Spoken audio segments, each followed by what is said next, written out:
Article 20 of the Indian constitution किसके बारे में है? ये है protection in respect of conviction, मतलब सज़ा देनी है बट उतनी ही देनी जितनी उसकी सज़ा बनती है। ऐसा नहीं है कि आज उसने जुर्म किया, कल हम नई सज़ा उसके लिए डिक्लेयर कर दें कि इस जुर्म की ये सज़ा होगी। मतलब उस जुर्म करने के बाद सज़ा नहीं एक्सटेंड करनी है, उस टाइम पे उसकी जितनी सज़ा है वो उतनी देनी है। मतलब ऐसा नहीं कि सज़ा देनी है, किसी ने जुर्म कर लिया, अब तुम पकड़ लिया उसे, अगले दिन नया रूल बना दो कि इस जुर्म में पहले 5 साल सज़ा थी, अब इसमें उम्र कैद है। तो ऐसा नहीं हो सकता। तो उनकी भी प्रोटेक्शन करनी है ना। तो protection in respect of conviction, मतलब सज़ा के मामले में भी प्रोटेक्शन करनी पड़ेगी। ये आर्टिकल 20 है, इसमें काफ़ी इंपॉर्टेंट आर्टिकल है। 20 का 1 क्या कह रहा है? No ex post factor law. No ex post factor law. A person cannot be convicted for an act that was not an offense eight the time it was committed. जब उसने ये गलती की तब वो कोई ऑफेंस नहीं था। मतलब जब उसने किया जब वो ऑफेंस नहीं था, बाद में आप उसे ऑफेंस बना दो और सज़ा दे दो, तो ऐसा नहीं हो सकता।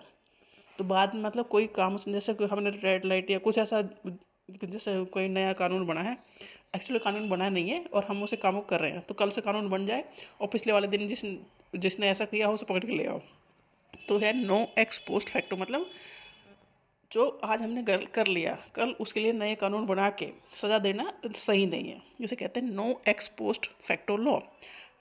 ए person can not be convicted for an act that was not an offence at the time it was committed. जब वो हुआ था तब वो कोई ऑफेंस नहीं था, तब उसे करना कोई जुर्म नहीं था। Nor can be a person be given a greater punishment than what was prescribed at the time of offence. मतलब हमने कोई गलती की है, ठीक है, आज हमने कोई रेड लाइट जंप की है, उसका इतना फ़ाइन है, ठीक है, हमें पकड़ लिया।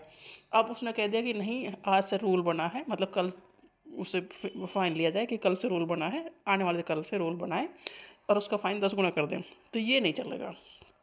मतलब जब कमिट हुआ है उस टाइम जो भी लॉ के अकॉर्डिंग सज़ा थी वही मिलेगी।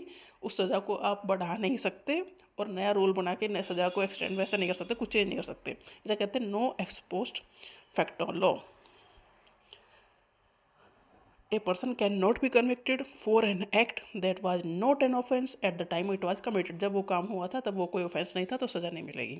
और मान लो जितनी सज़ा थी उस सज़ा को आप बढ़ा नहीं सकते हो, जितनी सज़ा उस टाइम पे थी उतनी ही मिलेगी। 20 का 2 कह रहा है नो डबल जियोपार्डी।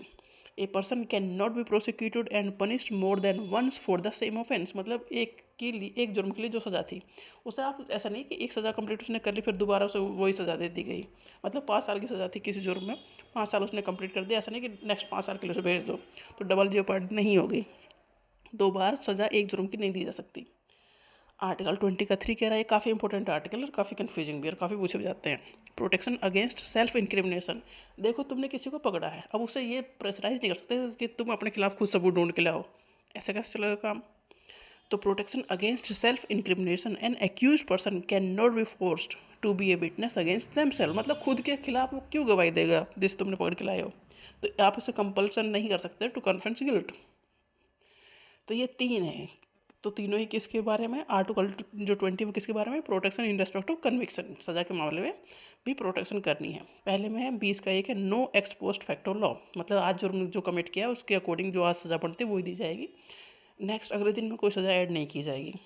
नो 20 का 2 है नो डबल जियोपार्डी। मतलब एक जुर्म की जो सज़ा है एक बार दी जाएगी, 2 बार या 3 बार नहीं रिपीट की जाएगी। प्रोटेक्शन अगेंस्ट सेल्फ इंक्रिमिनेशन, किसी जुर्म में हमें पकड़ा गया है तो हमें ये प्रेस्टाइज नहीं कर सकते कि हम खुद ही के खिलाफ ही खुद गवाही दें, तो ये गलत है। ये आर्टिकल 20 काफ़ी important article of Indian constitution.